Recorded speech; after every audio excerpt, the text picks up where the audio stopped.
What's up guys, welcome back to the channel, and yeah, another weekly vlog. So before we get started, I want to know about you all and your week and what you did. Did you do anything different? Did you race? Did you do anything with your running that's out of the ordinary or add something to it? Any kind of cross training? So let me know in the comments below so we can all give you props. Okay, a couple things. Remember a couple weeks ago we were talking about Strava bots, and it seemed like for a little while Strava was just inundated with these bots that would give you kudos and just totally fill up your feed. Listen, we all want kudos. We just don't want them from bots. Well, I guess Strava got a hold of it. I don't know if it was because I posted a video about it. Probably not.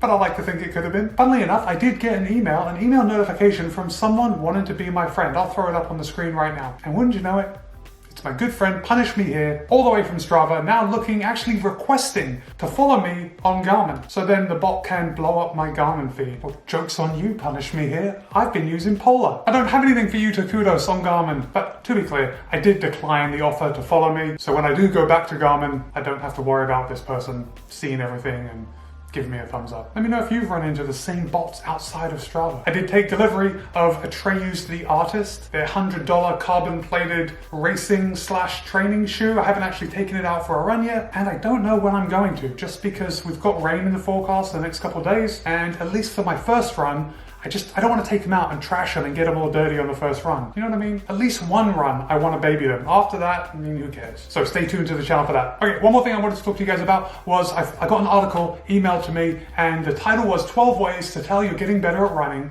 that aren't all about your time. So generally for 99% of my runs, no, you know what, 100% of my runs, it's only on racing that I will focus on time so much. But even when I turn up the heat, increase the pace on my training runs, it's not really relative to other efforts that I do. And that's because there are so many variables. The temperature, the humidity, how much I slept, what time of the day I'm going out. So basically I judge my sessions on feeling, that perceived rate of exertion. And that's how I kind of feel good about the efforts that I put in, even if I'm not meeting certain paces. And also I usually do a warm up before I do a session, and then I'll do a cool down for a couple of miles. So unless I stop my sessions, like I run a couple miles warm up, stop and reset my watch, run the session, stop and reset my watch, then run a cool down, stop and reset my watch. Running by time really isn't going to give me any meaningful data, just because my fast times are going to be diluted by my warm up and my cool down. But let me know in the comments again. I'm giving you guys all the homework this week.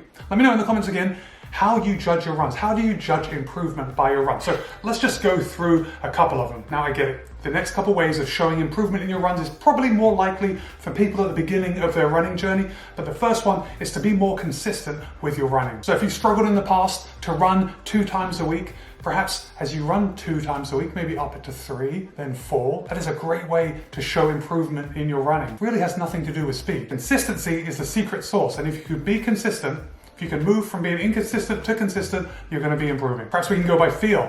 Running feels more natural once you get used to it. So we all remember being new runners and going out there for our first 5K, and it just seems incredibly difficult. Even when you're coming back from an injury or coming back from an extended period of not running, it doesn't always feel like the most natural movement. So when you start feeling like it's normal, when you start feeling like you're meant to be a runner, that's a sign of improvement too. All right, if we're not focused on time, perhaps we're focused more on distance. So one way to show improvement is by running a little more. I feel like if we're getting away from time-based runs, distance-based runs kind of have the same pitfalls, but still, it's a great way to show improvement. If you can run an increasing distance over the weeks, you're obviously getting fitter, you're obviously improving. That's a good way to measure. Okay, I like this one. Your heart rate is lower. Ultimately, even if you're not tracking, that is what we're all going for. We all want our heart rate to be a bit lower at any given pace. It means you can run faster. But we're trying to get away from using time as a metric, and speed is nothing but a product of time and distance. Okay, this last one, I'm not going to go through the whole article with you guys, but let me just give you one more, because this is kind of like,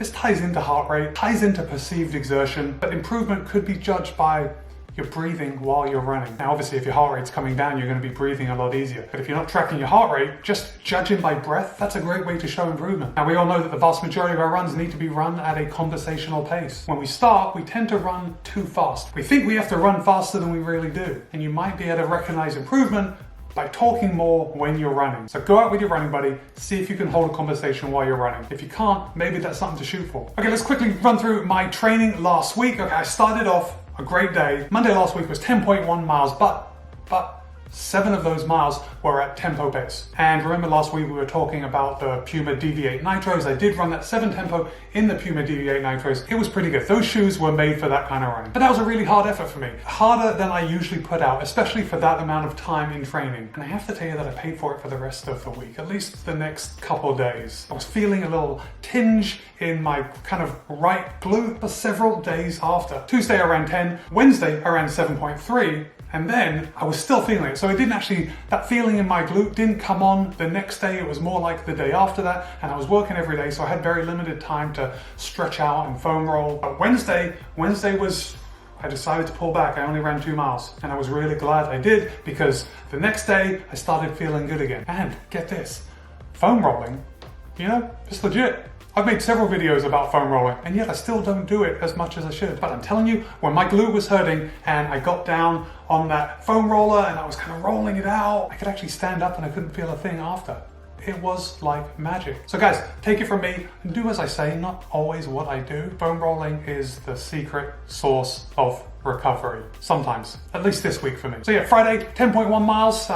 Saturday was also 10.1 miles, but I threw in some strides. Now remember, I've kind of been struggling up until this point because of Monday's run. So Monday's run, that was a lot for me compared with what I usually do with speed work. So that was really my only effort this week. Everything else was fairly easy miles, but I threw in some strides and those felt good just to, you know, get the legs turning over. And the last day of the week, Sunday, a very comfortable 11 miles. Again, just cruising, going out and enjoying my run, which, if I have to be honest, is what I like most. Next week, I do have to test these. Make sure you stay tuned to the channel. If you haven't already done so, give it a thumbs up right now. And I'm going to be dropping my first review of these shoes. That is something to look forward to. First run in a new pair of shoes is always something to celebrate. Am I right? I'm not wrong. All right, my friends.